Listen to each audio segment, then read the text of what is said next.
যদি আপনি আপনার জীবনের কিছু মুহূর্ত এই ঘটনাটিকে বোঝার জন্য ব্যয় করেন, তবে বিশ্বাস করুন আপনার চিন্তাধারা, দৃষ্টিভঙ্গি, এমনকি জীবনও বদলে যাবে।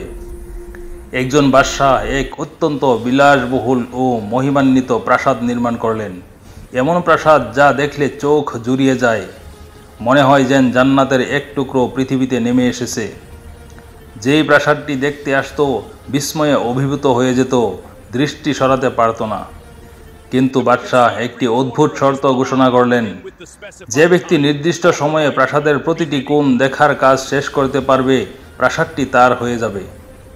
কিন্তু যদি সে নির্দিষ্ট সময়ে তা শেষ করতে না পারে, তবে তার শিরচ্ছেদ করা হবে। মানুষ তাকে বোঝানোর চেষ্টা করলো, ভয় দেখালো, কিন্তু কিছু উদ্দীপ্ত যুবক সাহস করে সেই শর্তে অংশ নিল এবং সবাই প্রাণ হারালো। কেউ প্রাসাদের অর্ধেকও দেখতে পারল না।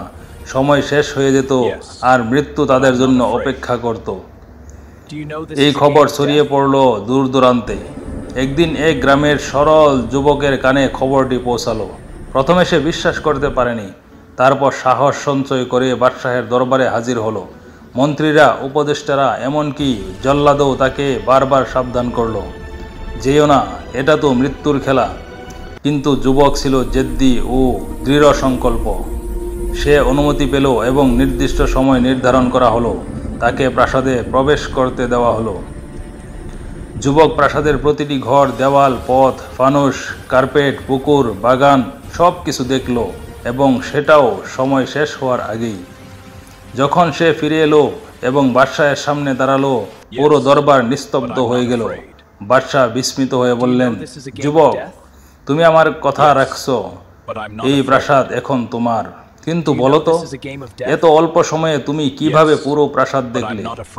তোমার আগে যারা এসেছে, কেউ বাগানের সৌন্দর্যে মুগ্ধ হয়ে হারিয়ে গেছে, কেউ গাড়ি, কেউ দেওয়ালের নকশায়, সবাই সময় হারিয়েছে। আর তুমি সব কিছু দেখে ফিরে এসেছো কিভাবে? যুবক হাসতে হাসতে উত্তর দিল, বাদশাহ সালামত, আমার আগে যারা এসেছিল তারা আসলেই বোকা ছিল।